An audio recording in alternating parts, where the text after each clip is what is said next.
Hi, this is Michael Kanellos at Greentech Media, and I'm at CEATEC. It's Japan's largest consumer electronics show. This year, the big trend is 3D. Everyone's showing off 3D TVs for the home. You're also seeing a lot of emphasis on energy efficiency, and of course, really cool cell phones. Now, 5 years ago, nobody was talking about energy. They were only talking about how big your plasma TV was going to get. But with carbon taxation, rising energy prices, energy is really coming up to the top. And they see this as the next big opportunity to export. Panasonic's actually one of the biggest advocates of this, and they have one of the hot products here. It's the Eco Navi washing machine. What makes it eco? It's got a tiny sensor that sends electrical impulses through the water that detects sweat stains on your clothes, and that tells the washer when it can stop actually washing. It also has a light sensor for detecting dirt stains and things like that. It saves water, it saves power, and your wash is done somewhat a little earlier than it would have ordinarily be. Now this is where energy and TVs combine. Hitachi's got a lot of technologies that are going to help you reduce power consumption in a TV, and that's important because California and a lot of states are now beginning to regulate that.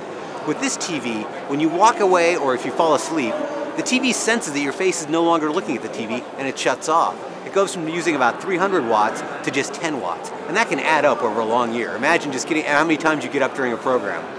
This probably looks like an ordinary 32-inch TV to you. But look at this. 31.2 watts. An average TV like this will use about 150 watts.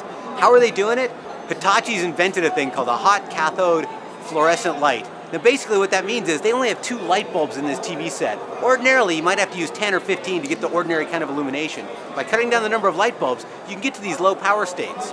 Again, another ordinary TV, au contraire. This is another experimental TV from Hitachi. It's got LEDs to illuminate it. But instead of blocking off the light when there's a dark scene with filters, it just turns the LEDs down, and that can really reduce power consumption.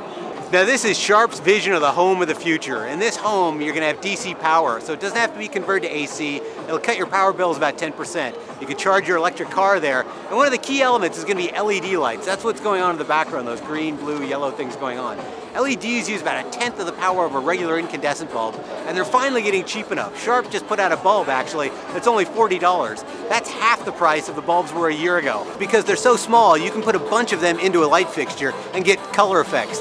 This display here, the colors are tuned to what's being shown on the TVs. This is the Mitsubishi MI-EV. It came out earlier this year. It's a town car. It only goes about 80 to 100 miles on a charge, but it's good enough for commuting. Subaru just put one out, and next year the big release is going to be Nissan's Leaf. That car is going to be freeway capable, and it's going to cost about $30,000 before subsidies.